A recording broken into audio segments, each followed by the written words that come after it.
Now we will show you a brief inspirational video from the Karsh Institute of Democracy, followed by our first plenary, moderated by Ron Crutcher, President Emeritus of the University of Richmond, with panelists Melody Barnes, Eboo Patel, who's founder and president of Interfaith America, and David Scobey, who directs Bringing Theory to Practice. Thank you all for joining us today and tomorrow.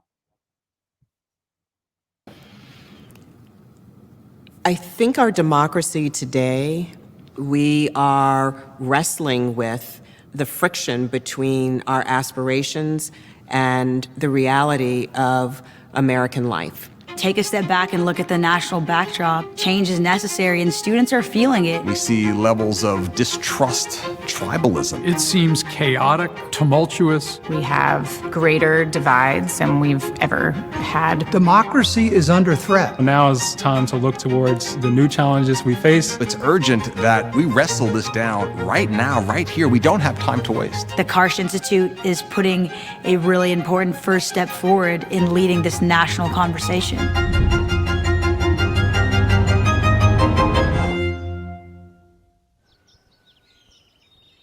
Well, the way I think about it is, if not us, who?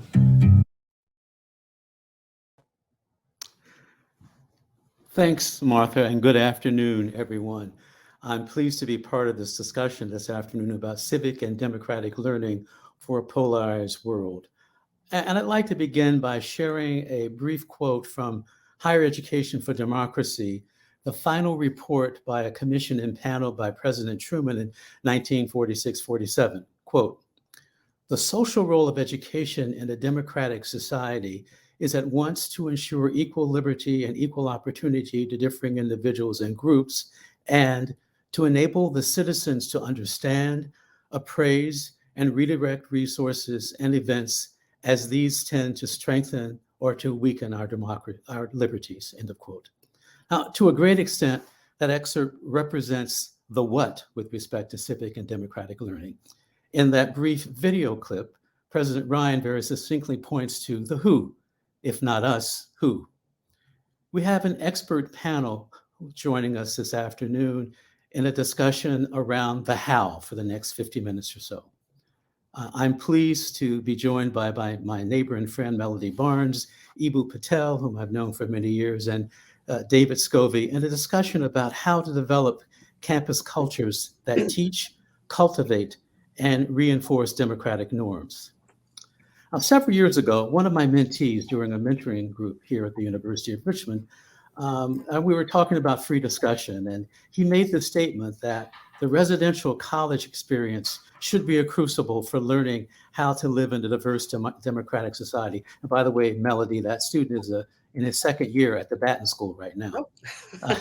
Eboo, I noted in your most recent book, We Need to Build Field Notes for Diverse Democracy, that one of your chapters is actually called College as Crucible. And I'd like to come back to that if we have time. But before we begin our discussion, I'd like each of you just to briefly describe your own work with respect to civic and democratic learning. And let's go in alphabetical order, starting with Melody, Eboo, and then David. So Melody, go. Great. Thanks so much, Ron. It's wonderful to be with you. As you mentioned, we are neighbors in Richmond, and wonderful to be with Eboo and David and all of you as well. I come to this conversation wearing two hats in addition to our relationship and partnership and support of the CLDE network. One, wearing my hat as executive director of the Karsh Institute, and you all saw a short piece of a video about our work.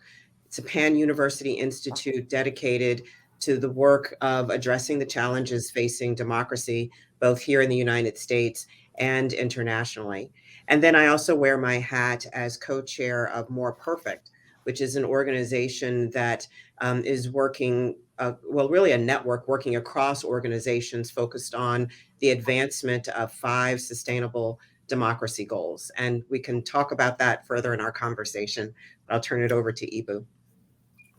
My name is Eboo Patel. I run an organization called Interfaith America. We're the largest organization dealing specifically with religious diversity issues in the country.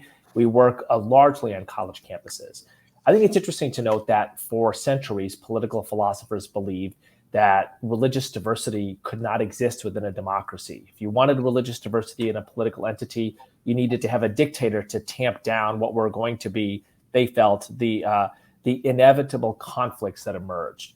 It was really the founders of the 1776 generation that put forth the idea that you could have religious diversity within a nation that was participatory, at least to some extent, in the late 18th century and increasingly throughout our time together as a nation. I think that college campuses are an exceptional place to practice what it means to build bridges across lines of deep difference. And doing it around religious diversity is a really interesting place to start, because there are fundamental disagreements between different religious communities. And yet we need to learn how to cooperate in everything from PTAs to hospitals. And so in a time of great polarization in American life, in which cooperating across difference is an essential goal and skill, taking our experience as a religiously diverse democracy and the muscles that we have exercised around those challenges and taking them into the ideological polarization we face today, we think is a wise place to start. Thank you. I'm David Scobey. I'm the director of Bringing Theory to Practice, and I'm delighted and honored to be part of this event and this panel. Bringing Theory to Practice works to advance holistic, equitable, and engaged education for all students, especially undergraduates. And we believe that that vision of education requires transformational change in higher education. Civic and democratic education is right at the heart of that vision of what all students need. And so we work to place civic learning into democratic engagement at the heart of the student experience, both in terms of what students themselves experience, but also the underlying institutional structures that offer them their education. We believe that when all students can flourish as citizens, our democracy will flourish and our academic institutions will be in right relationship with the larger society.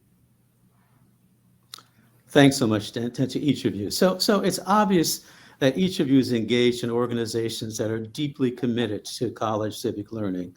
If you would share with us your particular starting point for imagining what civic learning you'd like all students to have, and then give us some examples of how the students might gain this knowledge, insight, or experience. And for this first round of questions, I'm going to ask Eboo to begin, then go to Melody and David, and from that point on, we're just going to have you all jump in. But so Eboo, why don't you begin? Right. So my starting point in doing work on campuses is that diversity is not just the differences you like. I'll say that again, that the definition of a diverse democracy is that you will encounter diversities that are not just the differences that you like, that are actually fundamental disagreements. And the only way to have a functioning, diverse democracy is for people to disagree on some fundamental things and work together on other fundamental things. And when that happens, it is actually extremely inspiring.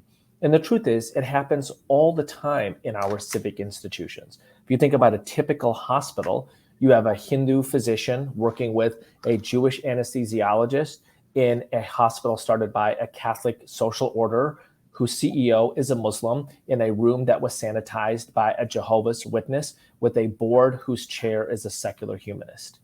That is just the norm in American life. And yet we don't talk about it enough. We don't talk about the ways in which we cooperate across deep disagreement. People might not think other people are going to the same place after they die, and yet they're working together to save lives in heart operations. How do we introduce our students to this idea that diversity is not just the differences you like, that in any realm of civic or professional life, you are going to encounter people with whom you have fundamental disagreements. And the goal is not to shout them down. The goal is to be able to bracket those disagreements within reason, and to learn how to cooperate on other things. Whether you're going to be a diplomat or a doctor, that is an essential goal and an essential skill. I like the way that Alistair McIntyre puts this.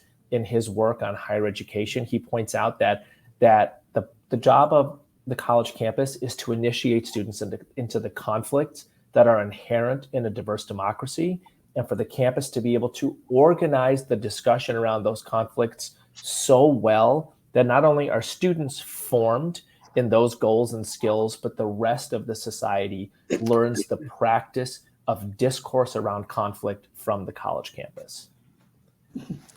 So, Eboo, I'm going to come back around to you about the how there in just a moment, but it's fascinating. Melody? Sure.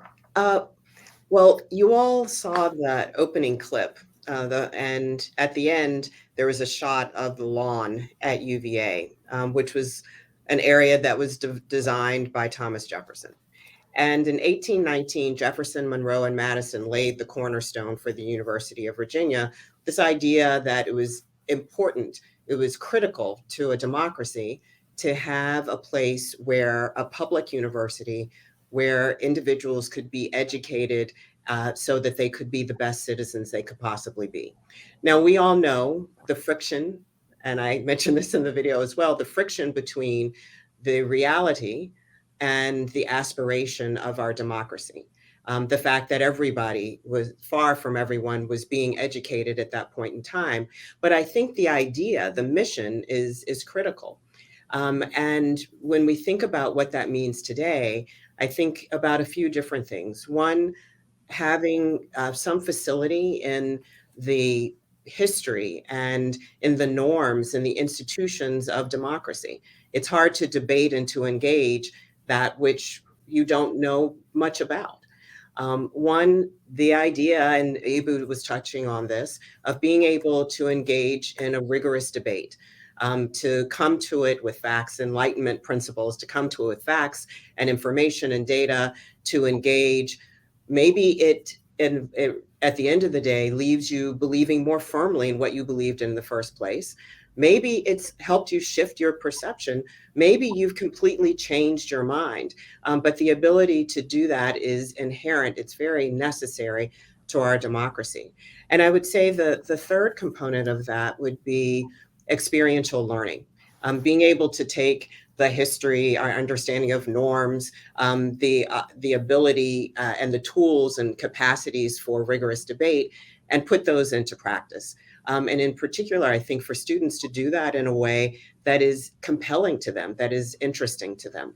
And those are some of the pieces that we are trying to put together at the University of Virginia, but also to engage with others in the CLDE network and elsewhere, so that every student has those kinds of opportunities, which then also brings me to the work at More Perfect. And I mentioned at the beginning this idea of advancing sustainable democracy goals.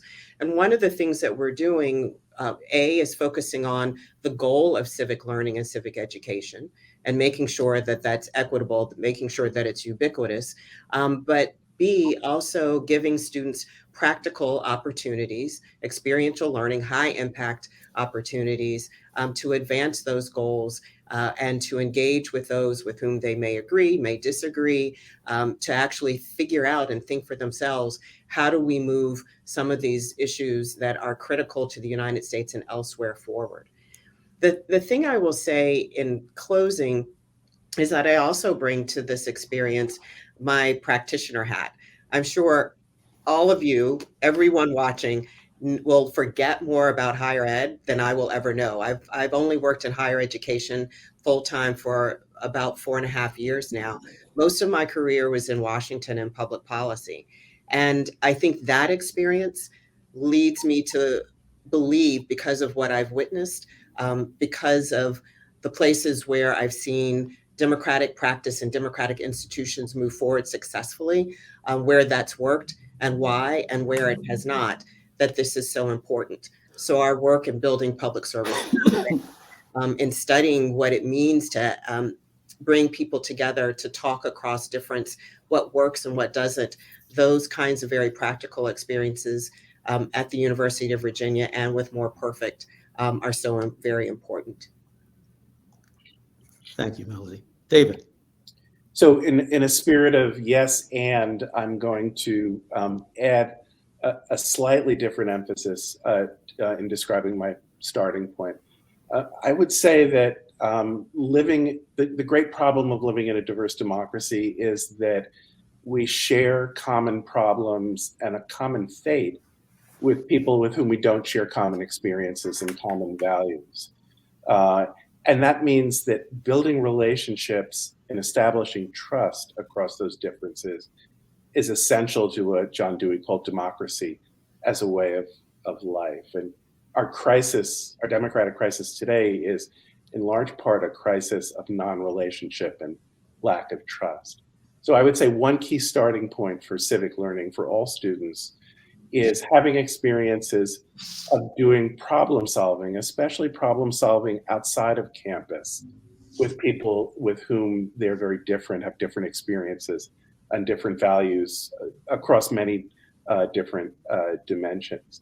So I would say community engagement is an important dimension of civic engagement, grounded in projects in all different disciplines, whether it's an oral history project in the humanities or a campus climate project based on campus remediation, or projects that deal with issues of reparations for histories of racism, or to take one example from Bates College, where I used to work, a math department working to maximize snowplow algorithms in Maine to help solve a public problem for the state of Maine.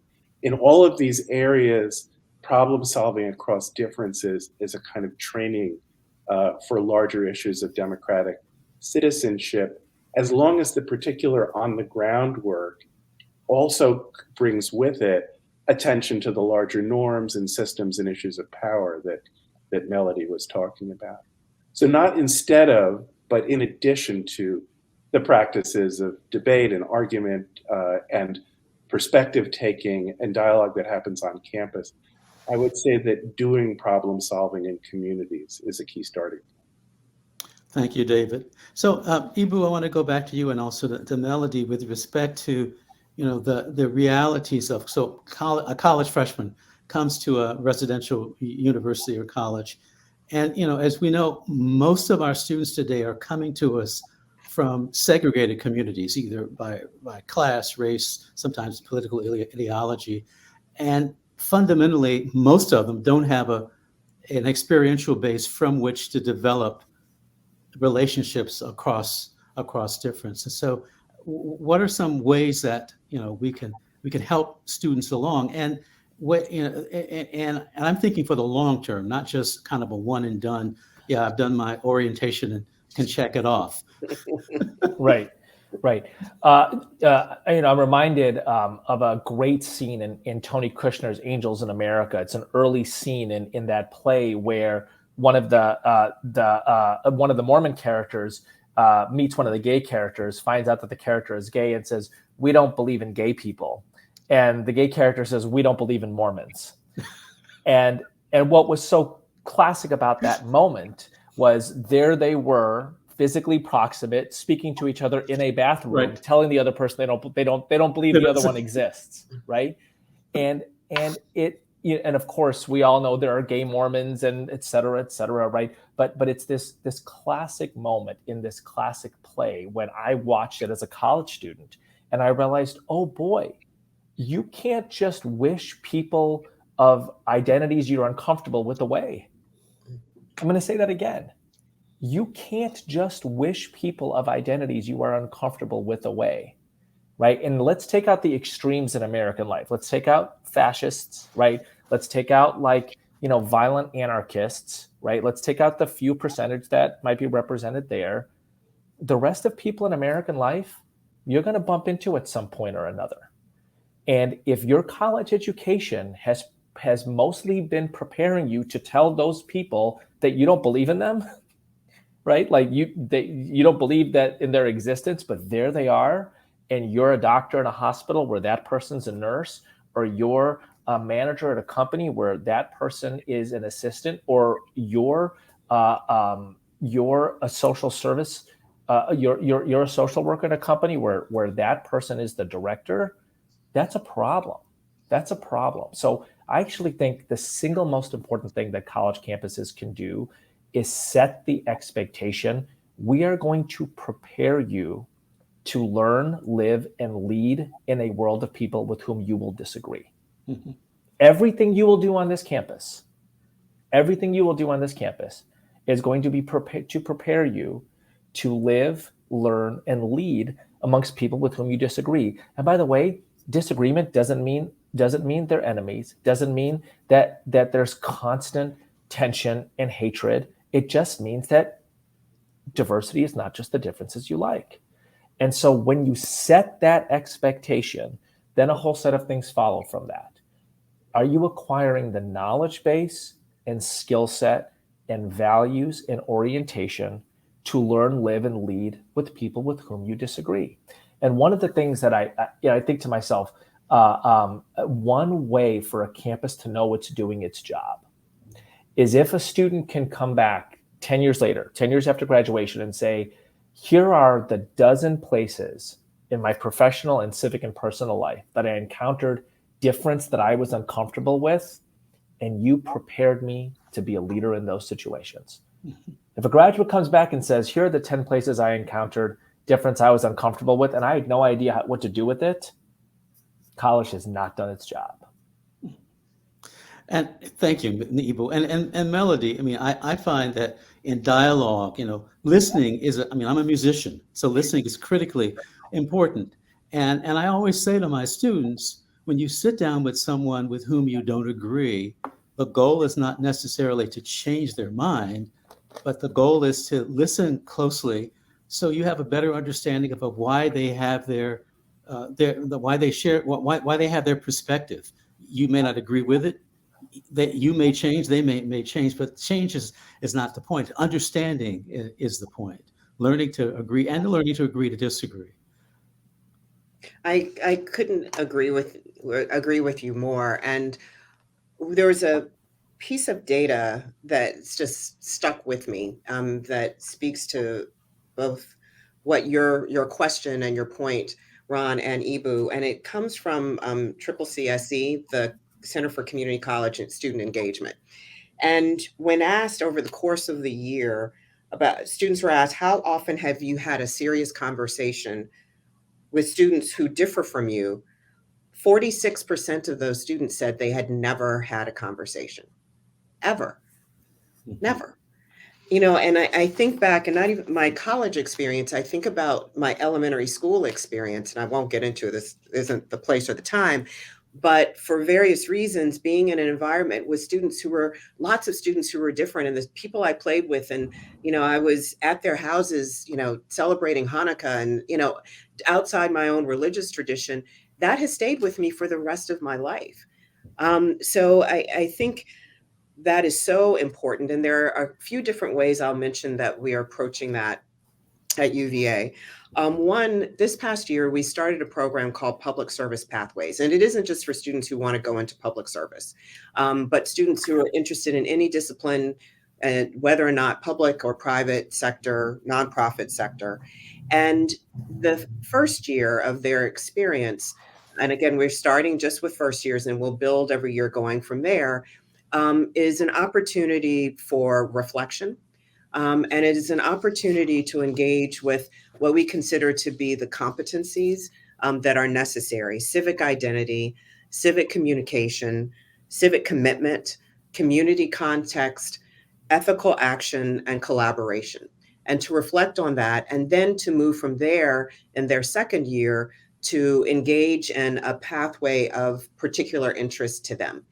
So global public health, global sustainability, education, public art, public interest technology, and we can grow those areas. And the opportunity for mentorship, internships, but also, and very importantly, the opportunity for community. And to bring this idea of the capacities and competencies that are critical for citizenship, democratic citizenship, and then in furtherance of areas that are of interest to students and places where they can get to know people who are different from they. We've also launched a program called Is Politics the Good Life?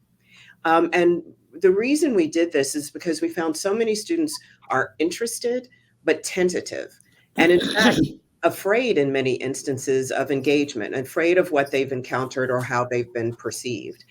So there's a research component of this for faculty and administrators, and a colloquium and other work, but also ultimately bringing together faculty and members of student affairs, engaging with students and others to try and build curricular and co-curricular activities that allow students to engage, again, across difference with people with whom they may not otherwise have encountered in their experience previously.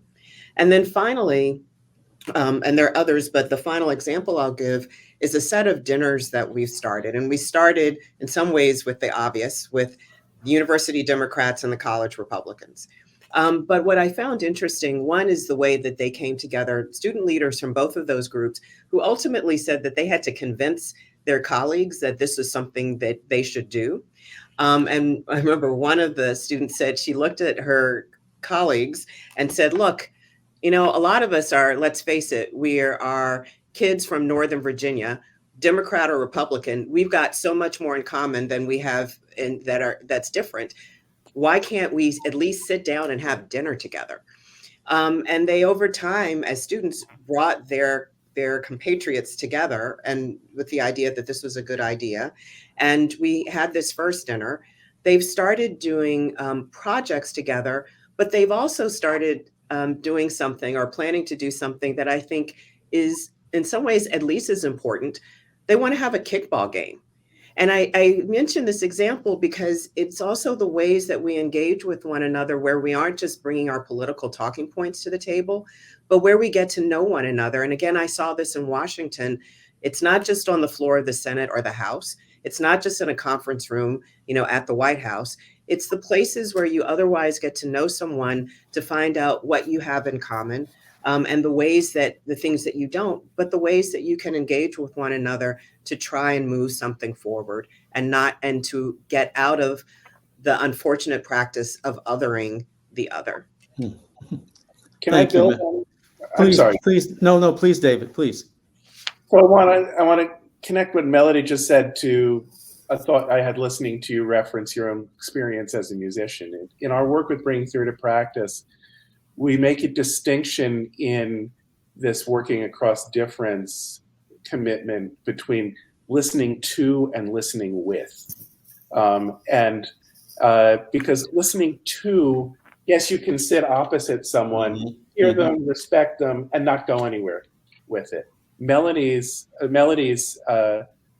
stories are partly about the time that it takes, repeatedly, and over food, and over fun, to build relationships, that it doesn't happen in the kind of disaggregated, granular way that a lot of academic program design happens. You don't build a relationship that way. And then that seamlessly leads from dialogue to action, to doing with, not simply listening and speaking. And it seems to me those two insights, that it takes time, and it takes a dialogue between thinking, speaking on the one hand, but also doing together on the other, that has lasting effect. Yes, and that's I love the listening to as opposed to the listening with, because it's that same way with music. Because when I play the cello, I hear something in my mind's ear, but that doesn't mean necessarily that that's what's coming out of the cello, right? So, that's what's happening. With me, it's not. But David, I wanted to just ask you another question related to an example that Eboo gave, and you talk about the experiential piece, and I would imagine that just as with Eboo's example of those individuals working together in a hospital, in an operating room, coming from various backgrounds, the same might happen in an experiential an experience that students have in the community or wherever. Right? Yes, that exactly it happens. I would say, and I'm sure Eboo agrees with this, two things happen in the undergraduate or the college experiences that are a little different from that. One is that the student has many, many different mentors and teachers, and that in itself is really an important part of learning to be a public self, learning to be a citizen, so that it's not just, I know who my teachers are on campus, and those other folks, I may work with them, I may think of myself as serving them, but I don't see them as helping me become the person that I am. So in a diverse society, in a diverse democracy, we have diverse teachers and mentors. And then the other thing that's really important and generative about civic learning is that you're constantly rethinking what it is the problem that you're solving together is. It's in most situations, especially in college, it's not like, there's heart surgery and you know what the outcome has to be. It's that you need to figure out together what the problems that you are going to solve. And in fact, I think that the little story about kickball is a wonderful little example of that. They got to a place that was unforeseen by building relationships with one another. So let me ask you this question. How might we be able to connect all these different ways of democracy learning in ways that students would find them compelling and understand it, and not just see it as a kind of one or two off, if you will, but something that's really, as my student said, is really preparing them to be engaged citizens in a diverse world.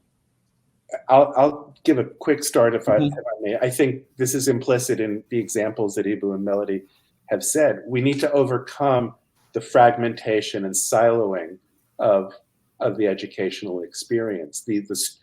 Both the stories of Eboo's work, of the work of Interfaith America, and the pathways and other projects that Melody describes are examples of experiences where action and reflection, curricular and co-curricular, sort of cognitive work and emotional work and relationship building are being interwoven together. So I would say one starting point is overcome the divisions between where these experiences happen in the curriculum and the co-curriculum, and overcome the division between moments when you're sort of doing stuff in community and where you get to reflect on the issues underneath what you're doing.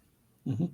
That has to happen in both curricular settings, but also in formal social settings. Mm-hmm. Thank you. Melody?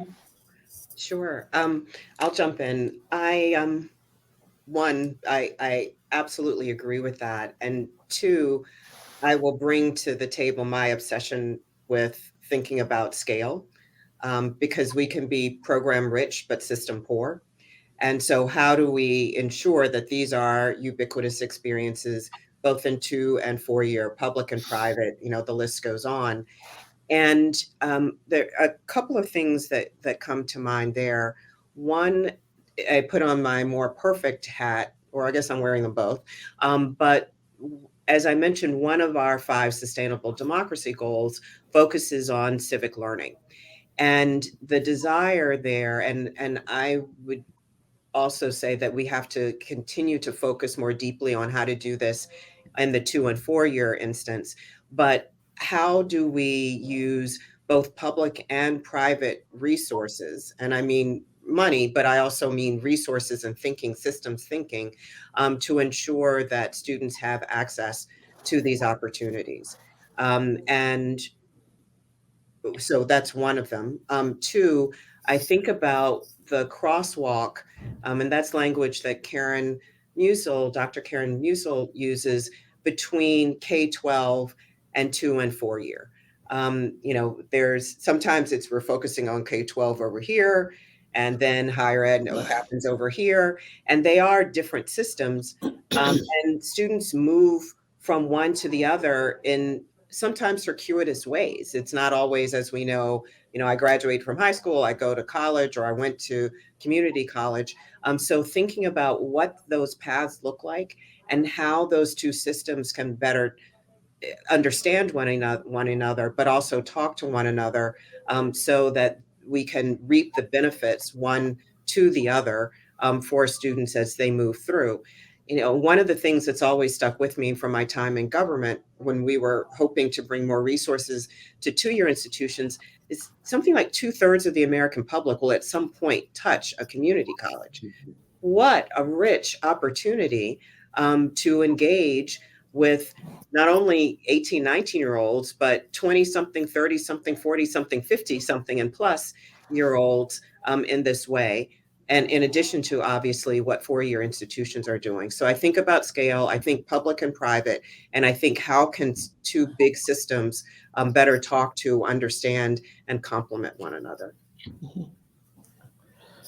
So, I love the language of scale and system. And I actually think in American life, we are system rich when it comes to diverse democracy. There are so many places where people of diverse identities and divergent ideologies gather. Community colleges, kickball games, hospitals, park districts, etc. I think the challenge is we don't see them as spaces in which we are cooperating across disagreement. And that's where I think setting the expectation, creating the lens is so important, right? I mean, great line by Marcel Proust, the true journey of discovery is not in seeing new landscapes and developing new eyes. What happens when you walk into a school and think to yourself, oh boy, I am learning with people whose preferred political candidate I voted against. For most of human history, that doesn't happen. You're not in a civic space, whether it's a kickball game or a community college or a lab or intramural sports or a senior seminar. You're not in a space with people of diverse identities and divergent ideologies. What if we said to people, the remarkable feature of American life, the creative genius, is we have so many spaces where people of diverse identities and divergent ideologies come together. And the challenge is to be able to maximize those spaces for respect, relate, cooperate. That's our model for doing work at Interfaith America. You respect across lines of difference, you build relationships between different communities, and you cooperate in common projects to serve others. And there are so many spaces in American life that are primed for that, right? We don't lack in those spaces. We lack in the inculcation of that set of expectations. And then what follows from that, which is the development of a knowledge base in skill set. Once you think to yourself, oh boy, I'm in that space. Now, how do I know how to do things better and actually build the skills to do things better? We have a program that addresses that, which is a national program called Bridging the Gap that we train for at our Interfaith Leadership Summit. And folks here might be interested in joining that at some point. Thank you. Thank you, Eboo. I want to circle back around to something that Melody mentioned that Martha also alluded to at the beginning. It's the community colleges. I mean, and you said you're right, absolutely right, Melody. About 2/3 of the adults will have gone through community colleges. But one of the big goals of CLDE is to ensure that these civic and democratic learning experiences are experienced by all students across all sectors of higher education, regardless of their race, their gender, their income, et cetera. And I mean, are there any practical ways that you could see that happening, particularly, like, let's say, in the community college or in an HBCU, for instance, or a tribal college? Yeah. So a couple of things come to mind. One, thinking about in the community college context, the experience and the life or the lives being led by those who are matriculating. So, it isn't for many. I live in a dorm, I go to football games. It's like I come here, I may have a child, I may have a job, I may be getting a certificate or certification. It's often more complex. So how do we understand that and address that so that we make it easier for people to engage and really help to highlight and illuminate the importance of engagement? Why is it important for you? And I say this across the board for all students. Why is it important for you? Because what I find when I engage with people is that there are things that people feel very passionate about. People often say, "Oh, students don't care about anything." That is so wrong in my experience. They care very passionately about things. They don't often connect it to democratic institutions and democratic practice. So how do we bring those pieces together so people feel as though the work that they do in that context is for their families, for their community, and for their country, and perhaps beyond? So I think that's one important thing that we can and that we should do. And again, in other contexts, we're thinking about ways that we can bring greater resources to bear to help ensure that different kinds of institutions can participate more easily.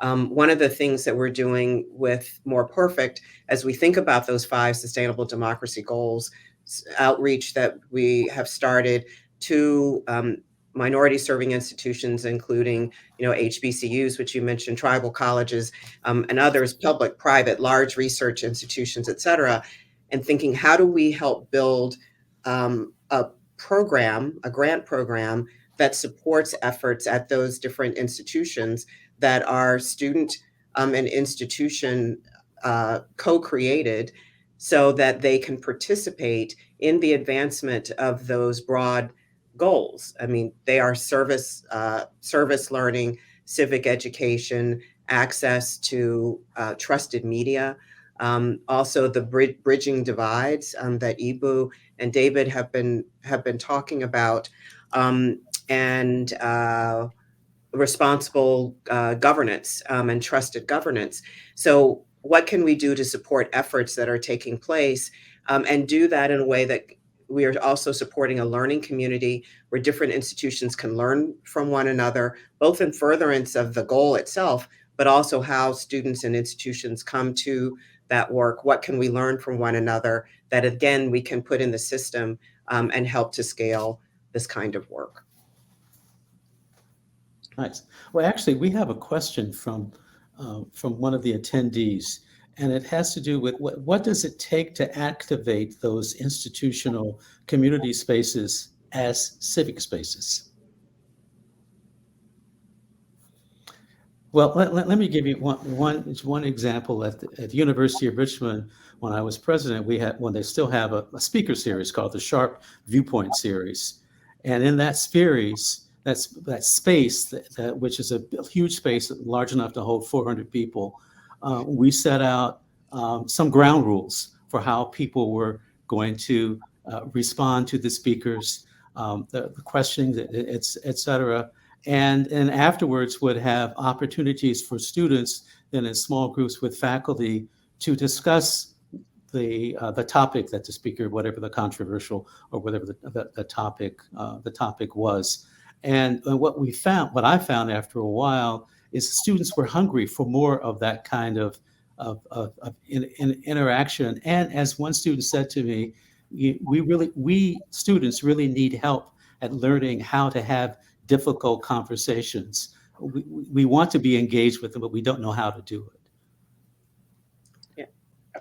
I'd like to answer the question by connecting Eboo's great point that our society is filled with these potential spaces of encounter with your question about community colleges, Ron, and that's to recognize that work and workplaces are also those spaces of difference and encounter and democracy building that we don't take advantage of, and that is central to the mission of community colleges, to all colleges, but especially community colleges. So I think one of the takeaways is to recognize that in every single kind of work, in every single degree program that feels very oriented towards preparation for work, there are always going to be opportunities to speak about key public issues and to kind of uncover the civic importance of the work that's being done. So if you're a computer science major or simply getting trained for a Cisco systems, you ought to have as part of your experience thinking about misinformation or about the digital divide. And no matter what area or sector you aspire to or being educated for, to find that kind of moment of civic importance in the work that you're being educated to. That's great. I'll add a few things in response to this really great question about civic space. I mean, Ron, one, I think consistent with what you described at University of Richmond, we've launched our Democracy Dialogues series. I think our next one, which is next week, will focus on the fight for democracy in Iran and the role that Iranian women are playing. We'll have another one that will focus on activists from around the world and their views about democracy and theories of democracy that they directly attach to what has happened in the United States and engaging in conversation. And then we've had domestic conversations and debates as well.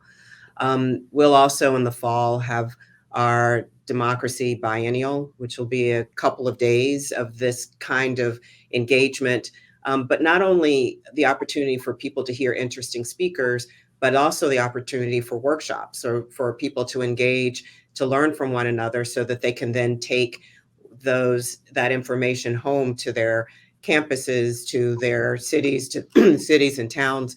We'll have a particular focus on civic learning as a part of that. We also have our student advisory committee. And one of the things that we did with in that instance is that we created a budget that we handed over to this group of students and said, okay, you're launching this. What is your constitution? How do you want to approach this? And what kind of programming do you want to do? What do you think will resonate with your peers? As cool as I think I am, I'm 58 years old. I am not 18, 19, 20. I don't understand the young adults in the way that their peers do. So we've tried to support their student and citizen leadership in that way as well.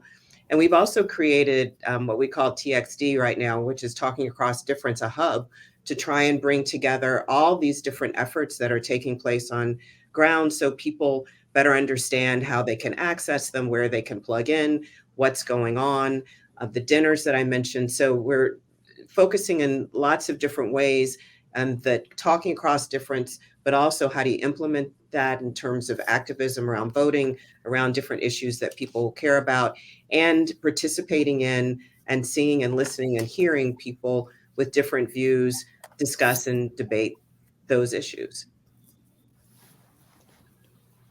Thank you, Melody. One of the things we haven't really talked much about the role of faculty right here in doing, because, and I know on our campus, I just saw an announcement the other day there at our faculty hub. They're running a set of workshops on helping faculty learn how to facilitate difficult conversations in their classrooms. And because I'm looking at this. Again, remind us, the students coming to us at our universities and colleges are coming from segregated communities. This may be the last time they learn how to exercise the muscle of being able to learning how to agree to disagree, to have conversations across difference. And we want them to be able to take that with them. So there has to be a role that faculty has to play here, right? No? Am I wrong? No, absolutely. Absolutely. And I think, Ron, I'm happy to address that point. I have community colleges are very close to my heart. My mom is actually the longest serving faculty member at the College of DuPage. For 35 years, she's been a community college professor. And actually, I took a bunch of classes there during my high school summers and in between semesters in college when I was at the University of Illinois. And so I have firsthand experience of people coming back to college in their 40s, recent immigrants and refugees starting their campus journey, people who were more working class in my high school, beginning their time there, et cetera, et cetera. And they are remarkably diverse spaces, right? I spend a lot of time right now at the Amherst and Swarthmores of the world, and I will tell you, the College of DuPage is diverse in ways that are almost unimaginable from spaces like Amherst and Swarthmore, as much as I like those places. I remember reading a New York Times piece about the city of Mostar in Bosnia-Herzegovina, which began with the line, "When there is a fire on the Catholic side of the city of Mostar, the Muslim fire department does not respond. When there's a fire on the Muslim side of Mostar, the Catholic fire department does not respond." And then Times article goes on to describe a city that is entirely segregated along ethnic and religious lines. The institutions of one particular ethno-religious community builds the people of one particular ethno-religious community build institutions that serve themselves and that cultivate hostility with others. And the fact is, that's not the exception in human history, it's the norm. The community college classroom with the Ukrainian refugee and the Russian refugee in the same class, taking an intro to accounting class, which, by the way, is happening in 1,000 places in America right now. That's the norm in America because it is the American genius. The American genius is to build civic spaces where people on the other side of the world who are at each other's throats come here and learn together and play together and work together and endeavor together, etc. I think the first challenge of a faculty member is to train the eyes of his or her or their students to that. We sit in a treasure. We sit in a civic space with people from diaspora groups who on the other side of the world are at each other's throats, right? And now the question is, how do we learn to respect each other's identities? How do we learn to relate across difference? How do we learn how to cooperate across disagreement in common projects that serve others? But to set the expectation, then to build the skills and knowledge.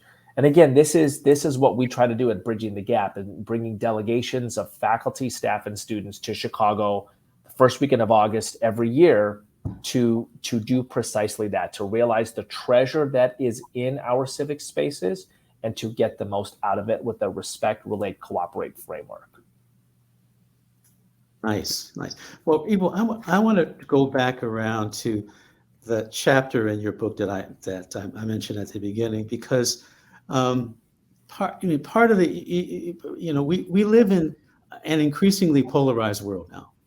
And not only are we polarized, but people in the various bubbles around don't want to interact with each other. They vilify people in the other bubbles. And so it brings me around to this, this notion, what did you call it? That you like all, not just you like all diversity, not just the diversity you like, or something like that. Yeah. How do you get students? How do you get that to take with students over a 4-year period? So, I think that there's a couple. So this is a book I wrote recently called "We Need to Build," and it's a chapter called "Campus as Crucible," and it was actually excerpted in the Chronicle of Higher Education. So please get the book. But if you don't want to get the book, you can find the chapter in the Chronicle of Higher Ed, and it tells my story of speaking at an elite liberal arts school in the Northeast. I name it in the chapter, so I'll just name it now. It's Sarah Lawrence College. And I happened to be there at a time of a student protest. Students weren't protesting me, but they were protesting other things. And my talk there was the occasion for the protest. And a couple of things struck me in the process of that. One is the totality of the manner in which the categories privileged and oppressed were totalizing. Everybody was either privileged or oppressed. Everybody was either privileged or oppressed.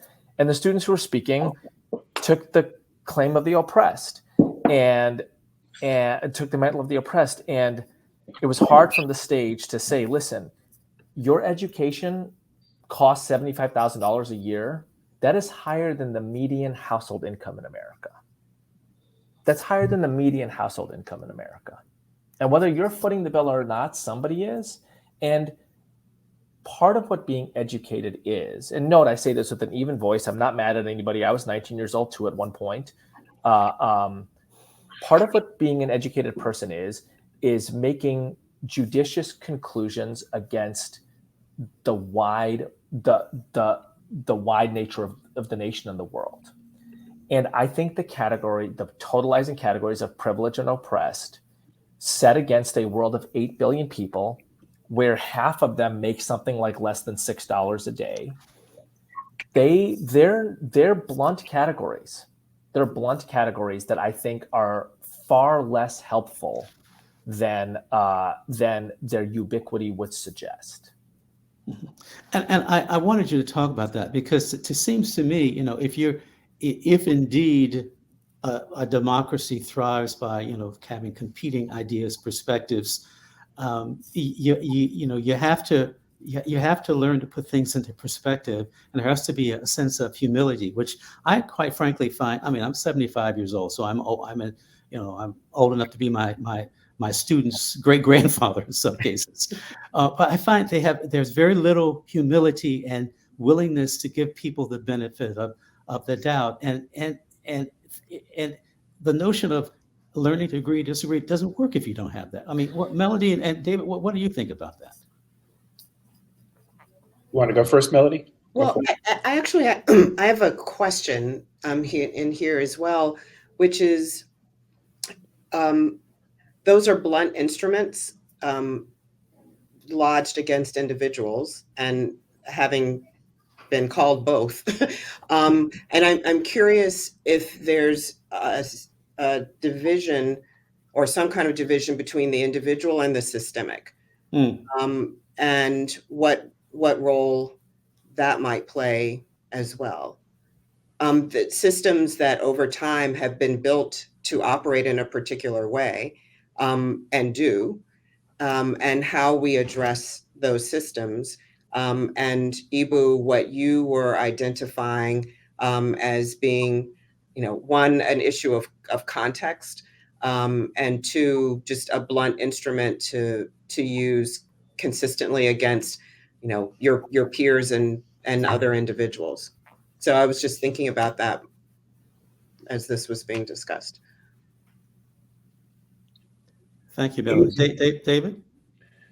So I have several thoughts, partly in response to Melody's really important comment, one of which is relating to the person in front of you or in the same room in all of their complexity with humility and a commitment to building relationships actually is a resource for being able to speak about the larger systems that you're trapped in, if you don't see that person as simply an embodiment of the system, that you can work together in ways that create spaces for change across those differences. So your distinction between the person and the system, I think, is a helpful reminder of that. And then I would say that's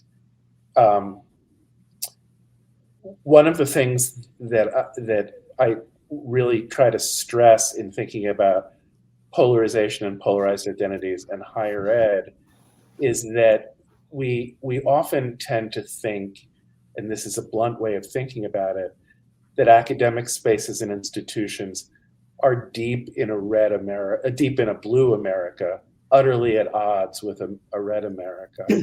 And actually, the vast majority of academic spaces and institutions sit in what I would call purple seams, where we are proximate to and have the capacity for really building relationships with polarized communities that are polarized from each other and from us. And we don't often take advantage of the opportunity to disrupt those kind of simple, blunt polarizations. Again, I would say more by problem solving and doing together.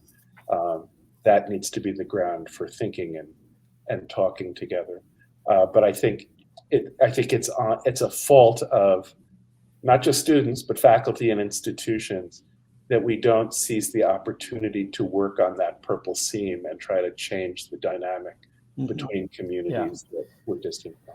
I mean, David, I think that's a great point. And so, I spent a lot of time, or I did before COVID, in small colleges in places like Ohio and Pennsylvania, places that they're dots of blue and seas of red, places that were just devastated by the opioid epidemic, right? And it was interesting to me as I was on these campuses, the language of the enemy, right? Like those people are like white people are the enemy, et cetera, et cetera. And I'm like looking around and I'm thinking to myself, you do realize like the people around you are dying from drug addiction, preventable drug addiction. What if you tried to help? What if you used the massive privilege of being at Oberlin or Kenyon or Bucknell, the massive privilege to attempt to bridge a divide on a major public health crisis that is reducing the mortality rate in a demographic, right? Things that scholars say you never see a mortality rate reducing in a demographic unless it's wartime or a pandemic. Reducing the mortality rate in the demographic, instead of denouncing, what if you were to put your bridge building, your diverse democracy, your civic engagement, your empathy skills into practice by attempting to address this massive crisis that we're facing? And I think that small colleges in those places were perfectly positioned to do that. And it's an interesting question to ask, did they? And if they didn't, why not? Yeah, I think a couple of things just popped to mind. One, the scourge of social media and how the role that it plays in all this. And I'm not one to blame everything on one problem, but we know that disinformation, misinformation, and hate travel, in conversation with Maria Ressa at the Richmond Forum recently, something like 6 times faster than truth. And we are all getting lots and lots of information that I think, to the points that you all were both making, kind of crank up these feelings, us versus them, the oppressed versus, all of these, white versus black versus Latino versus, the list goes on. And we have to find a way to deal with that. I mean, I know just in the election context that people will say, I had a great experience with my local election process, but they are getting the news and trying to understand and interpret their experience for the most part through a national lens because of what's happened with local media and what's happening with social media. And as a result, it's like, I had a great experience, but there must be fraud. People's votes didn't count. So I use that analogy to say the same thing that is happening to us as we try to figure out how do we engage with one another and what do we know and understand about one another and what do we think people believe about us. And I think that's something that certainly campuses, 2 and 4 year institutions, because they are local, because we do engage with one another, we bump up against one another in wonderful ways on a daily basis, that we can work to try and counteract. That's a great. Thank you so much, and that's a great way for us to wrap up. This has been a really, really engaging conversation with lots of ideas, a lot of work to do. Obviously, we knew that when we came into it, but a lot of really wonderful work going on. And you heard at the outset from Martha the number of organizations that are working on this very issue at a critically important point in our the history of American democracy. So thank you so much, Melody, Eboo, and David, for such a robust discussion. We've raised many questions about higher education's distinctive role in college civic learning for our moment in history. Now, the next panel will continue this discussion.